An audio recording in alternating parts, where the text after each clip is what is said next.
Nakatanggap ng thumbs up mula sa mga netizen ang bagong labas na kanta ng aktres na si Liza Soberano. Sa YouTube, ina-upload na ni Liza ang kanyang kauna-unang single na may pamagat na Red Ferrari. Umakot na agad ito ng 12k views habang nasa libo rin ang nag-like sa kanyang boses. Marami sa mga panagdalaga ang hindi makapaniwala na mayroon palang talento sa pagkanta ang kanilang idolo. Ayon sa mga comment nila, "You're nailing it, Hoppy. Not only do you stand big time, you slay with this song, my dear. Next song, please." Finally, Liza's first single, Red Ferrari. Congratulations, Hoppy. So proud of you. I am listening to this again and again. Congrats, Liza. Wow, what a beautiful voice coming out from a beautiful lady. Kahit 1,000 times listening to her song, di kong magsasawa. Love it. Congrats, Hoppy. Hope for a music video next time.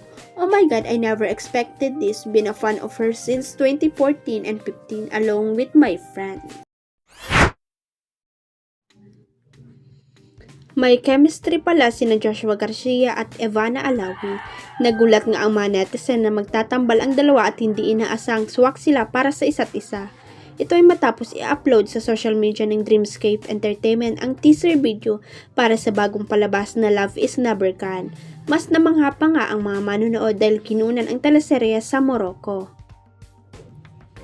Very interesting ang kwento dahil base sa teaser video makikitang si Ivana bilang isang prinsesa sa Morocco. Nagkakilala sila ni Joshua sa Pilipinas, ngunit nagkahiwalay nang bumalik siya sa kanyang bansa.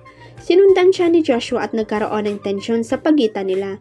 Hindi pa malinaw ang dahilan dahil dito sabik na sabik ang mga manonood na makita ang susunod na kabanata ng kanilang kwento.